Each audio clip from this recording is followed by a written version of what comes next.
자, 오늘은 그 공모주 청약하는 방법에 대해 가지고 모르시는 분들이 너무 많다 그래 가셔가지고 계좌조차도 못 만드시는 분들이 계시더라고요. 그래가지고 공모주 청약하는 방법에 대해서 간략하게 그냥 알려드리려고 합니다. 일단은 계좌를 만드셔야 돼요. 증권사 계좌를. 증권사 계좌를 만드는데 비대면 계좌, 그 스마트폰 본인 명의 스마트폰이 있으시면 만드실 수가 있으세요. 본인 명의 스마트폰이 있으셔야 되죠. 그리고 신분증 있으셔야지. 신분증 있으시면 비대면을 만드시야 돼요. 비대면. 대면을 하시면 은행이나 증권사에 방문을 하시면 되는데, 은행에 가시면은 은행에 연계된 증권사를 한 번에 일괄로 만드실 수 있어요. 일괄로 여러 군데. 그러니까 거의 웬만한 데 다 만드실 수 있으세요. 그러니까 시간을 좀 내셔야겠죠. 비대면이 가능하시면 그 핸드폰으로 그냥 스마트폰으로 하셔도 되고, 은행에 가시면 비대면. 당연히 여기도 신분증 있으셔야겠죠. 신분증. 그리고 은행 신분증 있으시고, 신분증만 있으시면 되네. 본인이 직접 가면요. 네. 자녀가 만들 때, 자녀 계좌를 만드실 때는 영상을, 이전의 영상을 제가 찍어서 올렸으니까 한번 참조를 하시면 될 것 같고요. 일단 이 정도만 있으시면 되세요. 공모주 청약을 하시려면 이 정도만 있어야 되고, 이제 공모주 청약 계좌를 만들지, 공모주를 뭘 해야 되는지. 일단은 균등은 다 하셔도 될 것 같아요. 다 하셔도.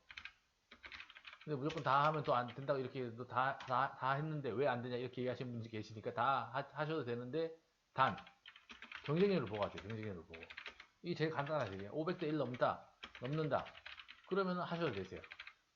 제가 봤을 때는. 어차피 균등 해봤자 균등 배정이니까요. 균등 배정은 많아야 지금 보니까 뭐 2주에서 한 5주. 적게는 한 주밖에 못 받는 경우도 있으세요. 이 정도. 근데 증권사별로 다 하실 수 있으세요. 지금. 같은 그 A라는 뭐 예를 들어서 지난달에 했던 솔로행 같은 경우에는 5개 증권사 다 가능했죠. 총 5개 해가지고 12주인가 받았나요? 15주인가 받았나요? 좀 헷갈리네요. 12주 였나요? 12주. 12주, 15주. 그 정도 받았죠? 네. 15주. 저 생각이 안 나네. 이 정도 받아가지고, 첫날, 따상 들어갔다 나왔죠? 내려갔죠? 그래가지고, 하신 분들은 보통 한 20만원 정도 수익을 내셨어요. 네, 20만원 정도. 간단하죠? 예전 같은 경우에 이 정도 받으시려면은 뭐 1억에서 2억 정도 넣으셔야지 이렇게 배정을 받았는데, 이게 저 균등 배정으로 바뀌는 바람에 이런 일이 일어난 거죠. 계좌가 있으시면은. 계좌를 터가지고 이렇게 하시면 되세요. 하시면 되는데, 균등만 다 하시면 되세요. 균등만 하시면 되고, 뭐 기업 분석이나 이런 거 사실 저도 잘 안 봐요. 그런 거요.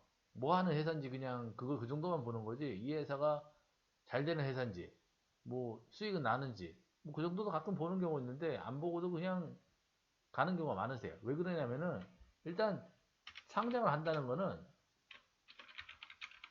증권사 심사를 증권사 심사가 아니라 그 금감원의 심사를 통과했다는 거예요. 기준을. 어떤 기준을? 코스닥이나 코스피죠. 기준을 통과했다는 거는 뭔가 그 일반인들이 거래할 수 있도록 어떤 그 커트라인을 통과하죠. 커트라인을 통과한 거죠.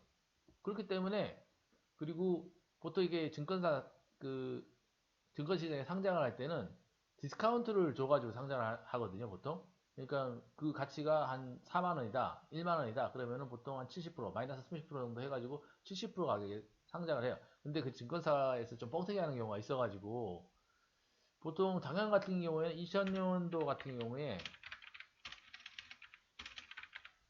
한 90% 정도는 공모가를 다 지켜줬어요, 공모가 지지를 했고, 뭐 공모가 지지를 못하는 종목도 있으시죠. 그런 것들, 예, 그런 것들은 감안을 하셔야 돼요. 어쩔 수가 없어요. 저희가 뭐 어떻게 알겠어요, 점쟁이다는데. 그리고 첫날에 저 같은 경우에는 거래하는 방법이, 첫날 상장날 따상이 가면은 안 팔아요. 일단은 안 팔고, 풀리면 팔아요. 그러니까 풀리면 언제 파나요? 둘째 날 아침에 풀렸다, 올라가다 풀렸다, 그럼 무조건 팔아요. 상한가가 풀리면 무조건 팔고, 그리고 첫날 뭐 상한가도 따보지 못 갔다. 좀 아침에 보니까는 뭐 그렇게 크게 급락이 없다. 그러면은 조금 가지고 있으세요. 한 30분에서 한 2시간 정도? 2시간까지는 안 가지세요. 그래서 30분에서 1시간 사이. 그 정도만 보고 다 팔아요. 매도. 이유가 오래 갖고 있을 필요가 없으세요, 사실. 오래 갖고 있으실 분도 뭐, 그 특성이죠. 저는 이렇게 하거든요. 그냥 이 정도만 해서 이렇게 팔아요. 팔고, 만약에 상장일 날, 공모가를 지켜주지 못해요. 이런 경우. 이런 경우는 보통 상장날 시초가가 90%에서 20%, 200%에서 결정이 되죠. 200%에서. 200%에서 결정이 되는데, 만약에 90%로 시작했다. 만원짜리가 9,000원에 시작했다. 그러면은 9,000원에서 쭉 빠질 수가 있겠죠. 90%에 9,000원에서 30%, 39, 27, 2,700원까지 더 빠질 수 있죠. 그러면은 2,700원이니까 구상 2,6,300원까지 하한가를 맞을 수 있죠. 하한가. 이런 경우는 거의 없으세요. 사실. 이런 걸 본 적이 없고, 이런 극단적인 경우는 거의 없으니까, 보통 공모가를 처음에 못 지켜주기는 거예요. 한 번은 팔 기회가 나오세요. 그렇더라고요. 기다리다 보면은 손실이 최소화됐을 때, 그때그때 느낌이 틀리겠죠. 네. 그게 그릇대로 사고 파는 것 같아요. 그릇대로. 나는 이 정도에 만족한다. 그럼 이 정도에 파시는 거고요. 제 그릇은 이 정도니까, 저 같은 경우에는 가장 최근에 며칠 전에 상장한 게 있었죠. 프레스티지 바이오파마. 뭐 PB파마라고 상장을 했었죠. 공모는 저렇게 해놓고 좀 짜증나는 사람이죠. 네. 이렇게 했는데 이게 32,000원 공모가였는데 24,000원대까지 떨어졌어요. 24,000원대까지. 알아. 그래서 올라서 뭐 36,000원까지 가긴 갔어요. 나중에. 근데 저 같은 경우에는 이 오르는 거 보고 31,000 몇백 원인가? 31,400원인가 매도를 한 것 같아요. 매도를. 이 정도에서 매도를 기다렸다가. 그냥 버틴 거죠. 어차피 이렇게 32,000원에 10%였으면은 3,200원 빼니까는 28,800원이 시초가로 결정이 돼가지고 이렇게 한 거잖아요. 대략이요. 네. 28,800원 아니었나? 시초가가? 네, 아니었던 것 같아요. 하여튼, 네. 이게 떨어지니까는 뭐, 좀, 그렇죠. 네. 퍼센테이지가 많이 마이너스가 나오니까. 근데 보통은 아침에 그, 그 매도세가 많은 경우가 있으세요. 구주 매출도 있고, 뭐, 이 공모가 받으셨던 분들이 아침에 실망해서 실망 매물이 좀 나오는데, 그게 어느 정도 소화가 되면은 어느 정도 오르거든요, 항상. 그때 팔고 나오시는 게 좋으세요. 여기서 뭐 더 떨어져서 갈 수도 있어요, 사실. 근데 저는 한 번 정도 기다려요, 여기서 항상. 한 번 정도, 한 번에서 기다린다. 보통 이게 1시간에서 한 2시간 정도 걸리는 것 같아요, 보통. 빠르면 30분 내에 다시 올라가는데, 이 프레스티 바이오 파마처럼 낙폭 같은 경우에 좀 시간이 오래 걸리더라고요. 근데 신기하게도 이게는 뭐 36,000원까지 올랐다가, 그날 아마 종가가 공모가를 지켜주지 못했던 것 같아요. 하여튼 이런 식으로. 그러니까 원칙은 간단하세요. 자기만의 원칙을 정하셔야 돼요. 이런 식으로 원칙을. 원칙을요. 원칙을 따상 가면 팔고 안 팔고 풀리면 판다. 한다. 이 공모가를 지켜주지 못하면 버틴다. 일단은 너무 버티는 건 좀 그렇죠. 좀 버티다가 손실 최소화해서 매도를 한다. 이익이 안 나도 매물을 이게 마음이 편하세요.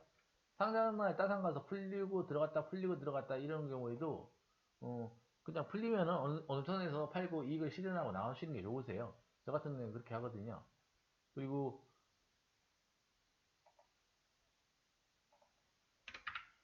공모주를 청약 넣을지 말지 결정. 청약 결정은 둘째 날, 둘째 날이죠. 정오쯤 경쟁률을 보고 결정을 해요, 저는요. 보통 이게 한 500대 1을 넘어간다. 그러면은 청약 보통 넣는 방향을 하고 이제 균등만 받을 건지 예전 같은 비례였으면 풀청약인지 아니면 액수를 줄일 건지 풀청약 아니면 안 넣거든요, 사실은요. 근데 이제는 균등은 무조건 넣으세요. 균등은 무조건 넣고 그리고 비례 배정을 풀로 갈 건지 아니면은 조금 조정할 건지 해서 청약할 건지 요 정도만 조심하시면은 뭐 초보자분들이라도 어렵지 않게 공모지로 수익을 내실 수 있을 것 같아요. 김동만 하셔도 1월달에 보통 1월달에 하신 분들이 태양 나가지고 2월 초까지 이번 주까지 해가지고 뭐 제 지인들한테 하라고 소개를 시켜줬더니 뭐 한 달에 한 30 정도는 가져가셨더라고요. 그냥 김동만 하셔도. 그러니까는 뭐 결혼을 하셨다 그러면은 명의가 남편 거, 와이프 거에서 2개 있죠.